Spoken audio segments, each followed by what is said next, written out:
All right, episode 2 of our Midnight Club playthrough. When was a...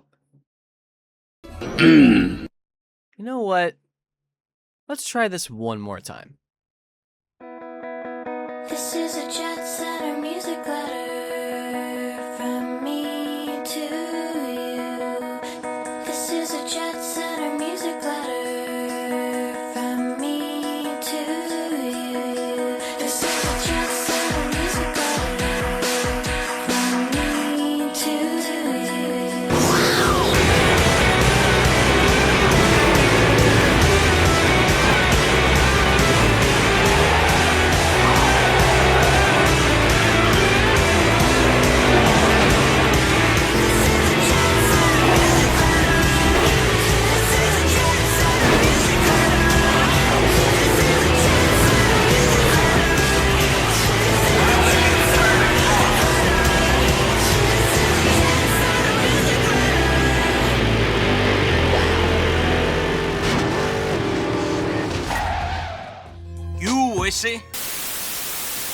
Hello everyone, CD Racing here, and welcome back to our Midnight Club playthrough. Now, as you saw, it's been quite a while since I touched this game, and unfortunately, episode 2 was recorded, lost to the Shadow Realm. Absolutely no idea where that footage went, so we're starting fresh. Luckily, we didn't make it too far in the first episode, and we're going to run through some of the super repetitive stuff early going. So, again, as you saw in the intro, we're going to switch it up.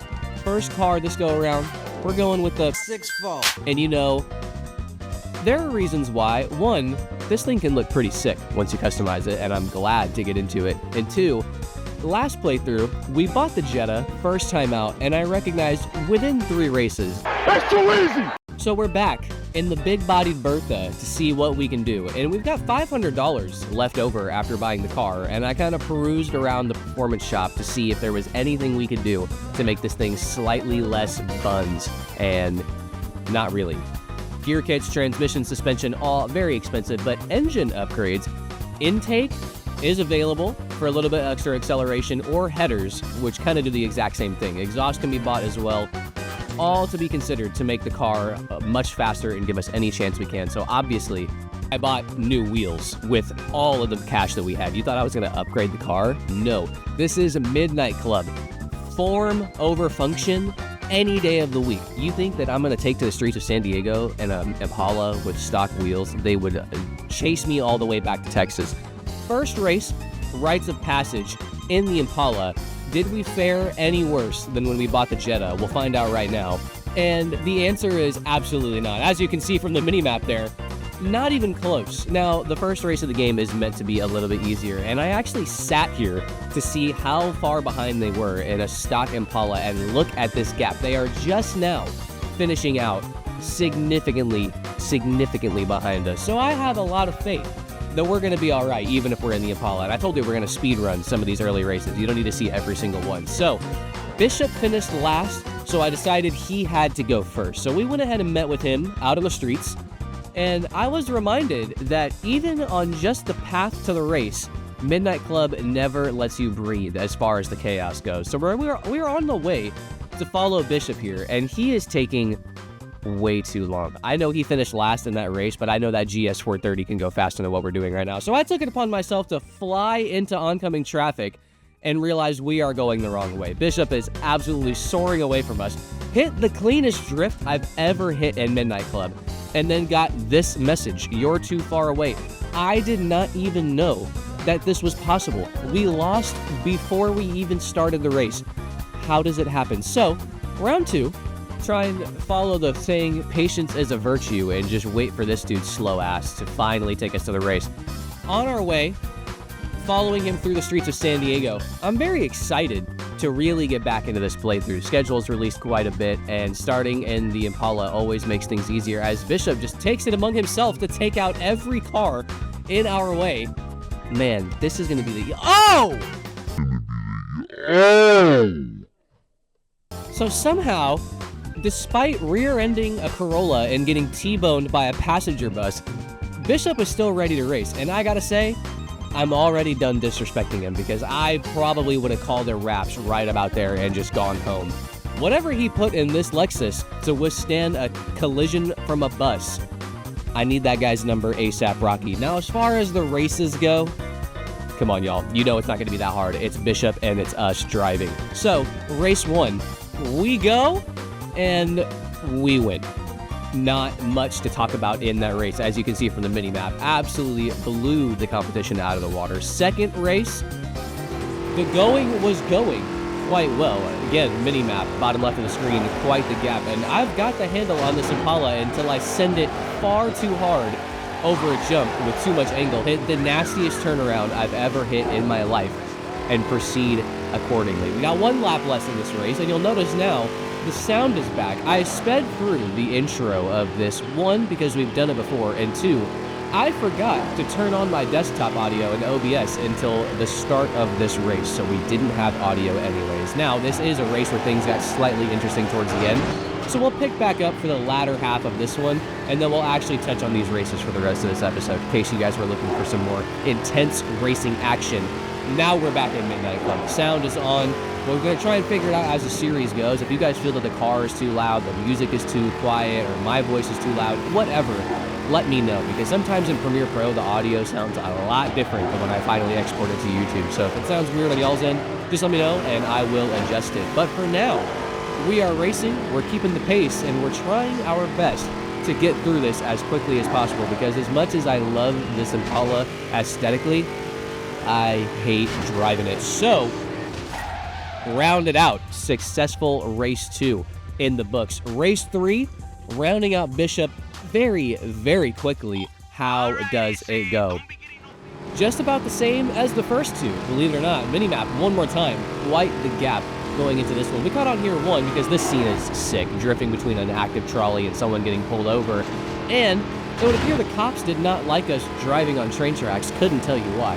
And they're going to take it personally here in a couple seconds. Very first police chase of the playthrough coming at you right now. I have no idea where these cops spawn from, but they are on our ass very quickly. You can see 2 CHP officers right behind us, and one of them very determined. What the hell is he doing? You see him swerving like that? He's on us. He wants us bad. Try to get him to hit the trolley. He does not fall for it. We're going to drift around the corner. His lights are still behind us, and look at the rubber banding in the rearview mirror. He catches up so unbelievably quickly. Finish line right up ahead. I don't believe he's going to catch us, but yes, that is the first taste of cops at Midnight Club, and they're not usually that much of a threat. I will say Midnight Club Los Angeles had significantly more intimidating cops, but the rubber banding in this game is just so funny to look at sometimes. The cops will be a million miles behind you, and then on their roof slide across the road to catch up to your car because they're technically not supposed to lose you as far as the game is coded. So, we've unlocked some new things for the car. We've got quite a bit of coin. We're going to go upgrade as you do. Now, I did off-screen in between the first race and racing Bishop. I think we had just enough money to get headers and an intake. So, we do have some bolt-ons on the car. What are we going to do as far as actual performance? Well, the handling has to be changed. I don't know if you guys caught glimpses, but the body roll in this Impala, understandably, is egregious. So we're going to see if we can get some sway bars, maybe some better suspension, and tighten this thing up so that it does not just roll every single time we throw it into a corner. So, suspension takes a pretty decent tick upwards, or handling takes a pretty decent tick upward towards the max of what this car is capable of. We threw the coilovers on. We're going to hope that it improves us enough because, like I said, form over function. Now, y'all aren't going to see the full build just yet. We'll snap to it right. What do we think?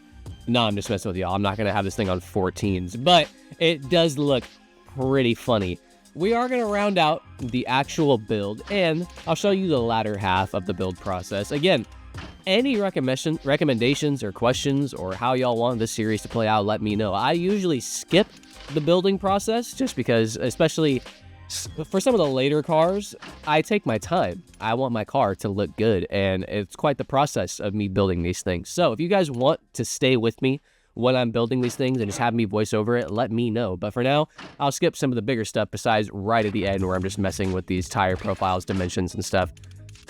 We're going to give the car some fatties in the back because you have to. If you're driving a rear-wheel drive car and your wheels are the same width both ways around, I'm going to judge you pretty hard, especially in Midnight Club. Now, this car could look a lot better if I'm being completely honest, but the unfortunate truth is I'm all out of money! So we press on. Broke is a joke with the car that looks cool. I know a lot of y'all can relate to that. And as we're going to roll out of the garage, we're going to take down one more racer in San Diego before we round out this episode, even though the car is looking absolutely crispy right now. Let's see how we handle... wow. Let's see how we handle driver number 2, Carlos. Look at that. Nice to see a 78, man. You gotta win this thing. That car is classic, and that guy Carlos driving it is a punk. Yeah, not to worry, Mr. Mechanic Dude. I'm from San Antonio. I'm used to dudes named Carlos ruining classics, but I'm gonna push on anyways because my Impala is cooler than his Monty, and I will die on that hill any day of the week. So, race 1, we're gonna see how we fare. I believe when you're racing Carlos, because he's the muscle car guy, it's going to be mostly muscle cars, but I don't remember entirely how this works. We'll find out right now as we absolutely dust him to the starting line. Prepare to race. It seems like it's not going to be close. Race 1 coming at us right now.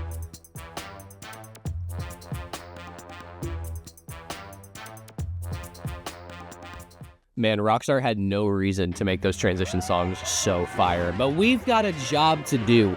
We can't be distracted by the tank tops and the tube tops. We have to win the race.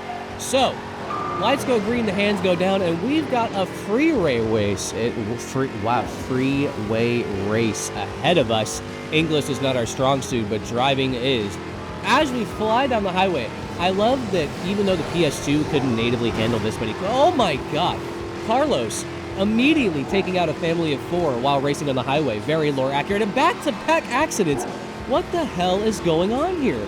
So, as I was saying before murder took place, the PS2 natively cannot load in this many cars on the highway at all time. If you're driving here on free roam, you're not going to see this many cars on the highway. But when you're driving specifically a freeway race, they load in a lot more to give you that sense of almost cutting up. Now, it's not that close. This isn't a no-hezzy map, but it's pretty cool. I love the feel of it, especially when you get into the ridiculously fast cars in the later in the game and you're doing like 300 miles an hour on the highway. It's an absolute trip, and as you can see, we are already struggling to keep this Impala on the road at high speeds. It does not handle well at all. If you want to make corners like this, you shouldn't hit the wall, first of all, and you got to grab that handbrake way sooner than I did just there. We're going to go around this 18-wheeler and underneath this one, back onto the highway in the opposite direction. No nitrous on the car yet at this stage. Probably something that we should consider buying as soon as possible, because nitrous in this game, I use it as a get-out-of-jail-free card. If you're spamming your nitrous in the beginning of the race, it's very possible that you can crash, get taken out by some lunatic in a Tacoma. A lot of things can happen, but for now, we're winning the race all right. These muscle cars off the rip have a lot higher top speed than some of the other cars because we've only done like 3 bolt-on upgrades for the engines, and we're already reaching 150 miles an hour. Is it realistic? Absolutely not. Is it fun? You bet your ass. And as we go down the highway, it seems like everyone's having a trouble catching us. We're going to round it out almost about halfway back on the latter half of this race. We've got a massive traffic congestion through the traffic, over the jump, over the 18-wheeler, and yes, look at that landing. Absolutely ruined the moment. Did not land well at all. Luckily for us, though, big body Bertha always ready to face the challenges that come our way. And as we get at the end of the freeway, we've got about 3 more checkpoints in race number 2, and we're just going to grind it out, fly towards the end, because that is once again another race with a sizable gap to the cars behind us. That last turn was a little sketchy. I did not have faith that we were going to make that, but whip it out, almost a 360, and look at that. She loves the car. Yeah, you are checking it out. I would too. Jaleel almost scratched our paint. That would have had to get violent, but that is race 1 of Carlos out of the way. How does race 2 go? And already off the rip, we've got a shoebox Chevy on hydros in the lobby. Oh my god, the Monty can bounce too. We're so boned. I don't know if y'all know this, but in Midnight Club, if your car has hydraulics that makes it bounce, you just go faster. I don't make the rules, I just enforce them. Which is why we're already pulling out the Pro League strats. of starting later so you can get the free draft / nitrous that Midnight Club gives you, and it almost immediately gets us murdered.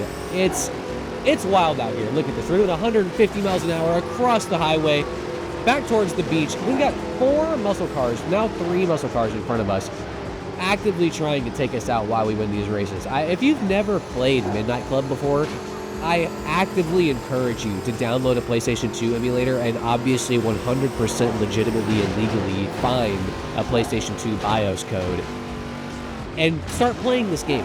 Even if you're on a potato of a PC, I promise you your specs are better than what a PlayStation 2 had.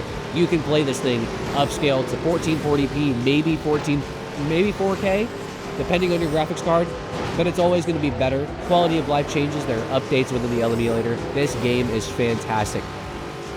And you can see it now. I miss when racing games gave you a sense of speed. We're doing 150 miles an hour in an Impala right now, and it feels like it. The screen is shaking in a healthy way, but not in a way that's going to make me vomit over my monitor. Monitor.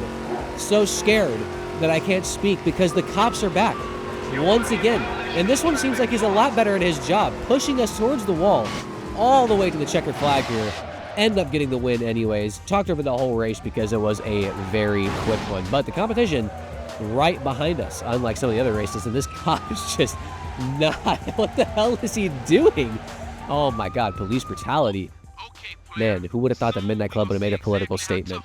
That's $1,000 that we've got in our pockets. But we're not going to go to the garage just yet. We got one last race. Can we go 3 for 3 on Carlos? I really hope so.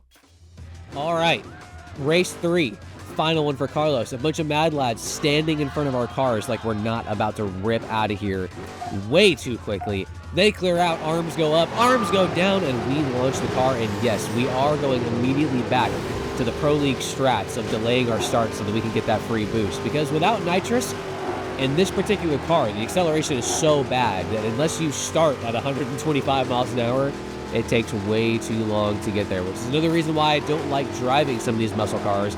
They're like momentum cars, but you take away all of the handling. So unless they're going in a straight line, these really are not the move if you want to get through this game as quickly as possible. Now, I'm going to try and 100% this game, so I got to touch them at some point, no diddy. But going early into race 3, this El Camino, for those of you that don't know, is a Group B car.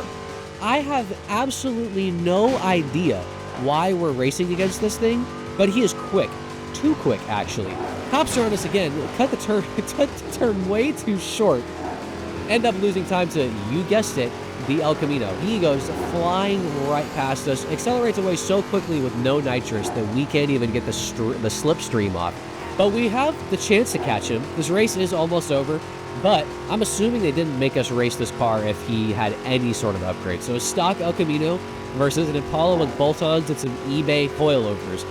1 checkpoint to go. I'm going to try and follow his route, hoping that he messes up so that I can get a slipstream off. And I see the angle turn over this corner. Try to cut it and hit the wall. Yeah, we're not winning that one. So, restart. Oh, no way. If you think that a Texan native is going to lose a race when Paul Wall is playing, you are absolutely abhorrently mistaken. Let's get it.